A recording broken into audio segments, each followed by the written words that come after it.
Deep inside a cold, steel-walled Soviet test facility, 5 men were locked in a sealed chamber. They were political prisoners, deemed enemies of the state during the global conflict of the 1940s. But they had just been offered a miraculous deal. If they could stay awake for 30 consecutive days, they would be set free.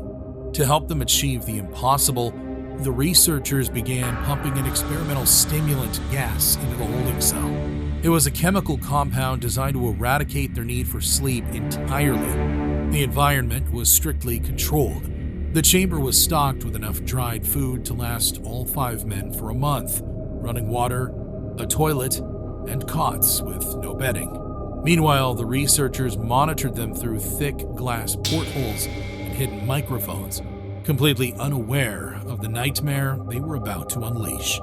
This was the beginning of the Russian sleep experiment, a classified operation that would become the most disturbing account of human experimentation in modern history.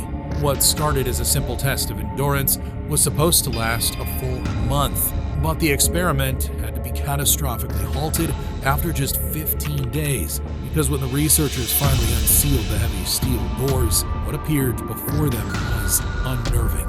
The subjects had inflicted catastrophic damage upon themselves.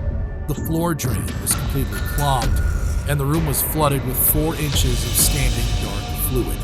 They had torn into their own bodies with a ferocity that defied every law of medicine, leaving injuries that should have been instantly fatal. And yet, defying all logic, these men were still alive. Their bodies were still functioning. They had done the unthinkable to themselves over the course of the last few days, and somehow their hearts had not stopped. But to understand how 5 ordinary men were pushed into this unnerving nightmare, we have to look closely at the science, the secrets, and the exact sequence of events that sealed their fate. Because what was waiting for them in that room was worse than the end. For the first 5 days, a deceptive calm settled over the room. The men paced the concrete floor, trading hollow conversations as their hushed voices drifted into the hidden microphones hanging above. They shared quiet stories about the lives they had left behind and desperately imagined what they would do once they finally got out of this place, convinced that a month of lost sleep was a small price to pay for their freedom. Others buried themselves in the books that had been provided, silently motivating themselves to stay awake and endure the chamber until the doors finally opened. But then the silence shattered. The experimental gas pumping invisibly through the vents was slowly rewriting their brain chemistry. By the 5th day, the optimistic stories completely stopped, and extreme paranoia began to set in. Because their minds were drowning in the chemical stimulant and being denied the biological washing cycle of sleep, the subjects stopped talking to each other completely. They began whispering into their hidden microphones, quietly betraying their fellow prisoners to the researchers outside. In a desperate, delusional attempt to win favor, this quiet whispering madness held for several days, until the 9th day. The psychological tension finally broke, and one of the prisoners suddenly snapped. He sprinted frantically back and forth across the narrow room, screaming at the top of his lungs for 3 agonizing hours. He shrieked until his voice gave out entirely, reducing his harrowing cries to nothing more than forceful, rasping squeaks, leaving him silently thrashing and gasping on the cold, concrete floor. But the most chilling part was not the screaming. The other men did not even flinch. While their cellmate forcefully destroyed his own voice, they remained completely detached. They did not try to help him, and they did not even cover their ears to block out the noise. Instead, without saying a single word, they took the very same books they had been using to stay sane, tore out the pages, smeared them with their own waste, and pressed them against the thick glass portholes. Page by page, they methodically blocked the observation windows until the researchers outside could not see a single thing. Then, the screaming stopped entirely, and the whispering faded with it. For 3 agonizing days, the chamber went completely silent. The men who had spent their first few days trading quiet conversations and their later days whispering paranoid delusions into the microphones had gone entirely mute. The oxygen monitors proved the men were in there, breathing heavily. In fact, the oxygen consumption indicated that all 5 men had to be engaged in strenuous physical activity, but not a single sound escaped the room. The researchers could only stare at the thick glass portholes, which remained completely blocked by the waste-smeared book pages. Because the microphones picked up nothing but the dull hum of the ventilation system, scientists began to fear the worst. Panicked that their subjects were either gone or slipping into a terminal coma, the researchers decided to break their own strict protocol. They used the intercom to announce they were opening the doors. They ordered the prisoners to lie flat on the floor or be fired upon, promising that compliance would earn one of them immediate freedom. But instead of compliance, the intercom crackled. A single, hollow voice answered from the darkness. "We no longer want to be freed." When the researchers finally flushed the chamber with fresh oxygen on the 15th day to wash out the remaining traces of the experimental stimulant, the prisoners forcefully demanded that the toxic gas be turned back on, frantically screaming and pleading into the microphones. However, ignoring their desperate cries, an armed military unit was ordered to go inside and extract the prisoners by force. When the soldiers finally unsealed the heavy doors and entered the room, what greeted them was a scene of absolute chaos. Instead of surrendering, the heavily malnourished subjects fought back with a terrifying strength that should not have been physically possible. The military extraction turned into a brutal struggle. One soldier was fatally wounded in the chaos. Another was gravely injured by a prisoner's bare hands. 5 soldiers were lost attempting to control malnourished men who had not slept in over 2 weeks. The subjects were completely immune to heavy sedation. One was injected with 10 times the normal human dose of morphine and still fought like a cornered wild animal, snapping a doctor's arm in the struggle.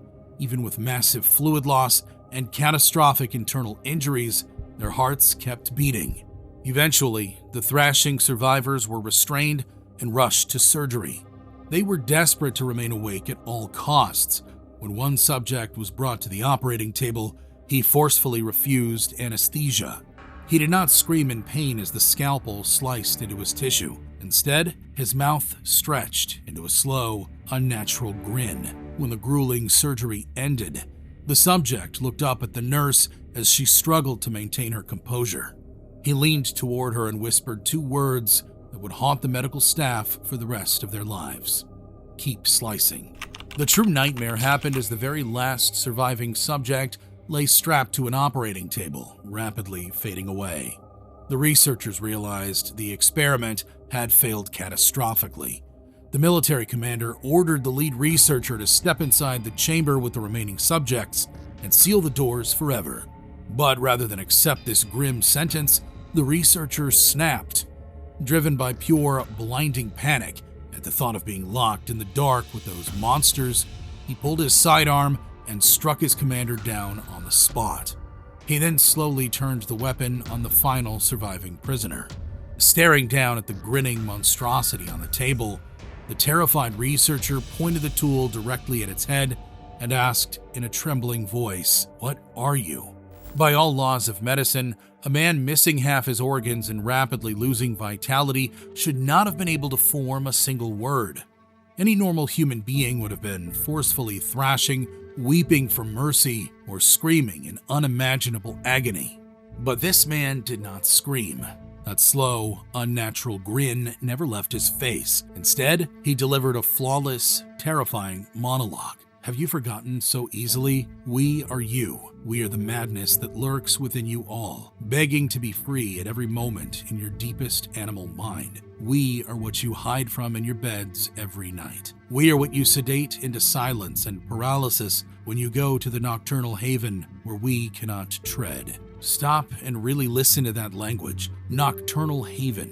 Sedate into silence. These were not the frantic, unscripted ravings of a fading Soviet prisoner in 1947. They were the carefully crafted words of an anonymous novelist. This single poetic monologue completely shattered the illusion of the Russian sleep experiment, proving that the text was never a classified medical report or a leaked military file. It was pure fiction. The writer was not trying to document a real historical atrocity, nor were they attempting to expose some buried Soviet secret. They were simply exploring the chilling thought that human civilization was just a fragile mask, and if you stripped away the comfort of sleep, the monster hiding underneath finally woke up. It was a brilliant, unnerving idea. It was an undeniable masterpiece of dark storytelling that managed to blur the line between reality and myth, but it was not history. And once you realized the story was a lie, the only massive question left was to figure out who was the man in the photo.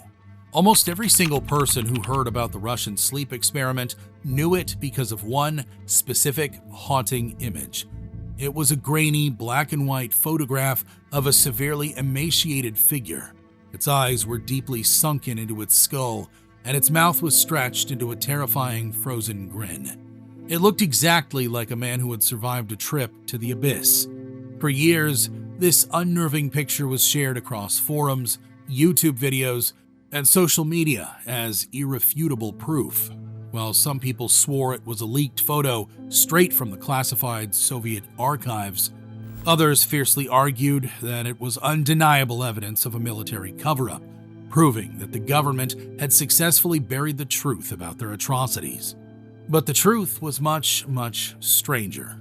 The creature in the photo was not human, and in fact, it was not even alive.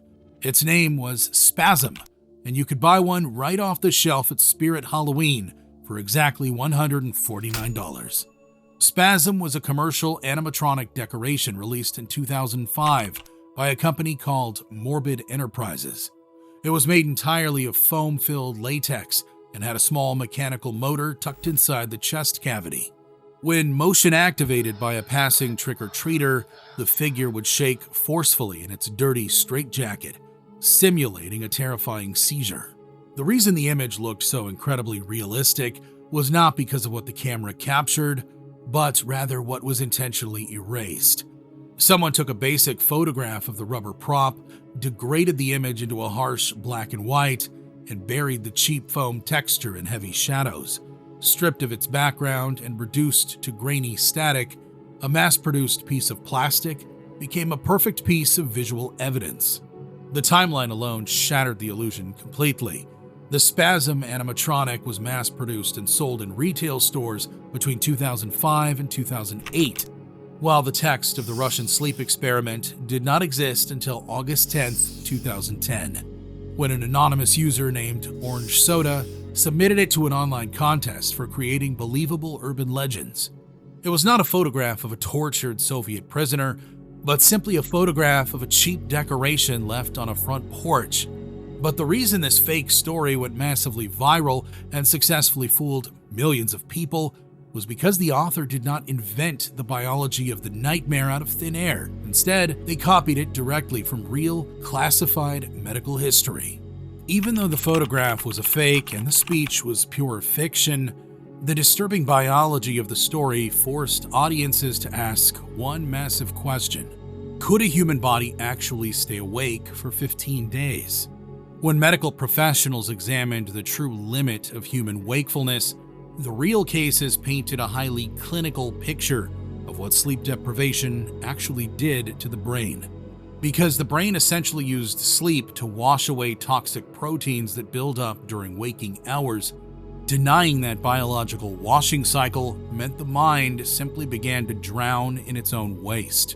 In 1964, a 17-year-old named Randy Gardner provided the medical community with an exact baseline for wakefulness. Supervised by Stanford researcher Dr. William Dement, Gardner stayed awake for 264 hours. Rather than using an experimental gas, he relied on loud music, freezing showers, and constant physical activity. By day 4, Gardner exhibited severe nausea and acute irritability. He experienced mild optical illusions, mistaking a street sign for a human figure, but displayed absolutely zero signs of violence. By day 10, his cognitive function had completely collapsed. During a basic neurological test, A doctor asked him to repeatedly subtract 7 from 100. He stopped at 65. When asked why he stopped, Gardner simply replied that he had forgotten what he was doing. Gardner managed to stay awake for exactly 11 days and 25 minutes, establishing a record that remained the scientifically accepted limit of human wakefulness without the use of heavy stimulants. But here was the critical difference. When the experiment finally ended, Gardner did not need to be strapped down to a hospital bed. He calmly gave a press conference, went to a naval hospital for a routine brain scan, and then slept deeply for 14 hours. The very next morning, he woke up and went to school. However, a much darker medical case occurred 5 years earlier, proving that extreme sleep deprivation could completely shatter a human mind. In 1959, a 32-year-old radio DJ named Peter Tripp decided to stay awake for 8 days as a highly publicized stunt for charity. He sat in a glass booth in the middle of Times Square, watched by millions of curious people. Unlike Gardner, Tripp did not just get moody. His grip on reality entirely fractured. By the third day, he was aggressively hostile toward the medical staff trying to help him. And when the hallucinations started on the 5th day, they were not simple optical illusions. They were waking nightmares. Tripp looked at a doctor's tweed suit and screamed in sheer terror because he saw it as a writhing mass of fuzzy worms. He opened a drawer to change his shoes and watched in shock as the drawer burst into phantom flames.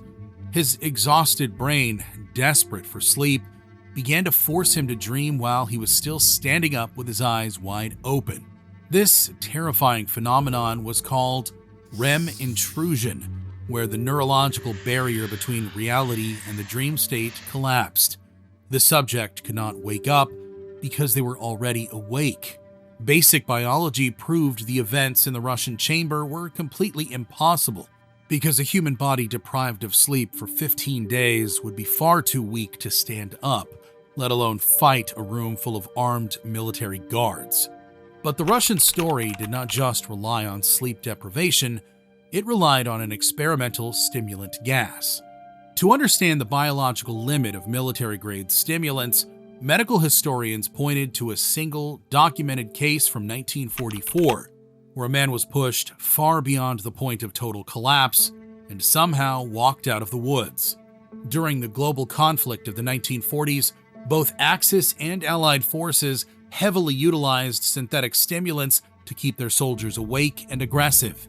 The German military distributed a compound called Pervitin, which was essentially a potent synthetic stimulant packaged into a tiny pill. The military leadership saw sleep as an operational vulnerability, a biological weakness that needed to be chemically eradicated to keep armies marching through the night. On March 18, 1944, a Finnish soldier named Imo Kivonen was separated from his unit while skiing frantically to escape Soviet forces. Exhausted, freezing, and carrying his squad's entire supply of 30 Pervitin pills, Kivonen reached a breaking point. Ignoring the safe dosage of a single pill per day, he swallowed the entire bottle in a single, desperate act of survival. What followed was a heavily documented descent into madness. For the next several weeks, he experienced prolonged, stimulant-induced wakefulness with only intermittent periods of physical collapse. Driven by a state of hyper-metabolic overdrive, Koivunen skied over 250 miles through the sub-zero wilderness. When his rations ran out, his survival instinct turned feral. He subsisted on raw pine buds until he caught a small Siberian jaybird and devoured it whole, feathers, bones, and all.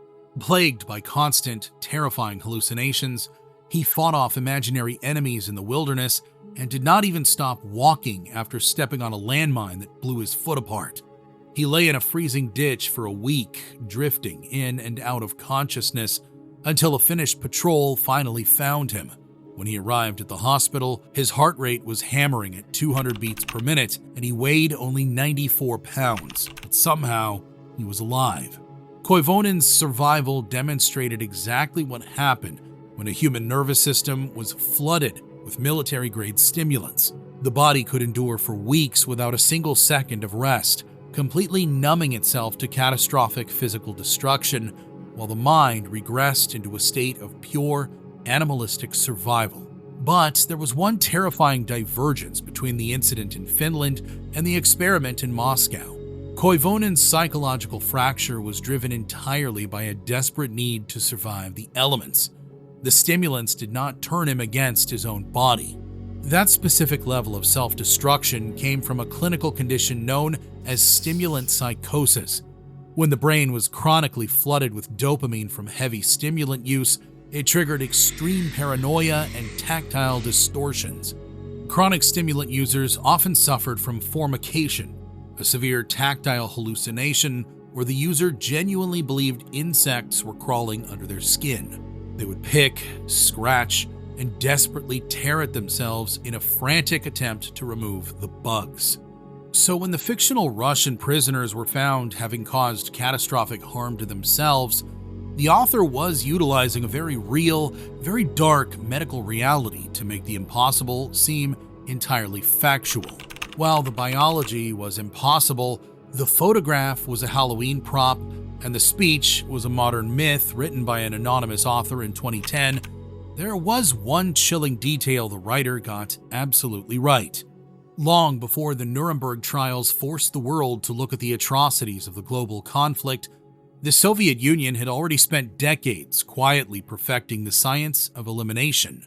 In the early 1930s, under the control of the secret police, the Soviets established a highly classified facility for toxicological research. Over the years, it changed names many times, from Laboratory 1 to Laboratory 12 to the Special Office. But to the men who walked its dark halls, it was known simply as the Kamera, the cell. The goal of the Kamera was ruthlessly simple. They wanted to find a tasteless, odorless chemical capable of eliminating an enemy of the state without leaving a single trace during an autopsy. But to find the perfect toxin, they needed an endless supply of human test subjects. The man chosen to head this program was Grigory Marinovsky. He was an NKVD colonel with a medical degree, a man so ruthless that history remembered him simply as Dr. Demise. Much like the researchers in the fictional experiment, he viewed his prisoners not as people, but as disposable biological material, operating with total institutional impunity directly under the Soviet secret police. The true chilling nature of his laboratory was not just the chemicals, but how remarkably mundane the entire operation looked. This facility was not hidden in a frozen bunker in Siberia.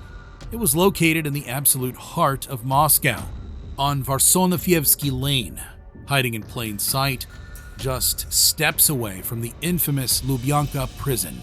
Marinovsky was not just testing airborne gas, he was perfecting the art of the invisible covert takedown, turning everyday life into a weapon. His researchers developed toxins that could be administered through a simple handshake. They laced sugar cubes, drinks, and baked goods with lethal compounds. The techniques perfected in this laboratory laid the exact groundwork for the KGB's infamous covert methods, used decades later on the streets of London.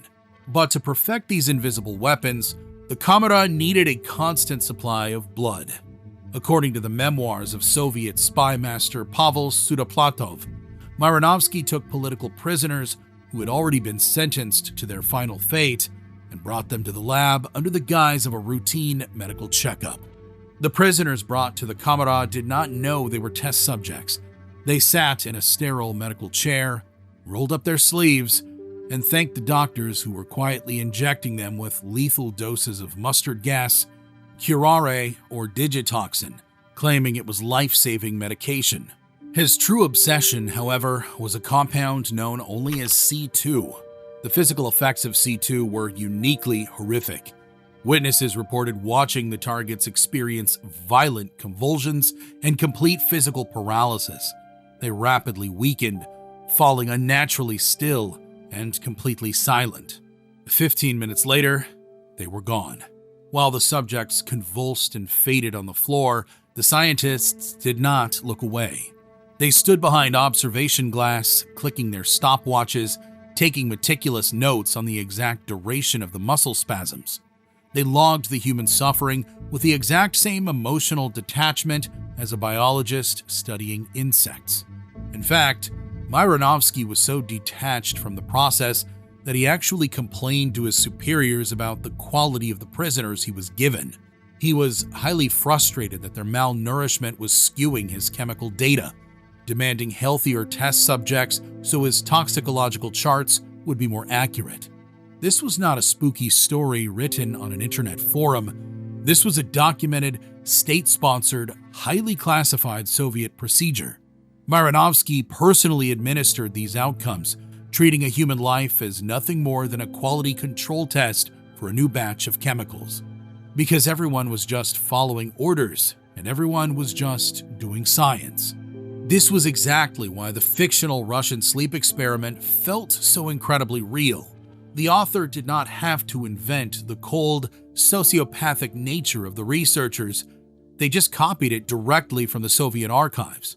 When the fake story described researchers standing coldly behind observation glass, taking notes while men tore themselves apart, it did not feel like an exaggeration, because in 1947, in a squat, beige building outside Moscow, Soviet doctors really were watching prisoners perish inside a sealed chamber. When looking for the real subjects of Soviet human experiments today, researchers found almost nothing. They did not see the faces of the political dissidents who perished in the Kamera. Instead, they found a plastic Halloween prop and fabricated footage of screaming, mindless shells in gas masks. The ghost story became so loud that it completely buried the real atrocities, and the myth successfully replaced history. That was the true tragedy of the Russian sleep experiment, because while the internet was busy being terrified by Halloween decorations, the world stopped paying attention to the real monsters wearing lab coats. The Russian sleep experiment never happened. No toxic gas was ever pumped into a sealed chamber. No prisoners ate their own tissue, and no philosophical speeches were given by fading subjects on an operating table. But the darkness it described was entirely history. While millions of people were deeply distracted by a scary story on the internet, they forgot about the real men like Grigory Myronovsky and the real prisoners in the Kamera who were poisoned, paralyzed, and quietly eliminated without a single poetic word. The most disturbing experiments were never the ones posted on forums, but rather the ones that remained heavily classified. If you want to help us expose more of these hidden historical files so they are never forgotten, subscribe to the channel and click the video on your screen to open the next case.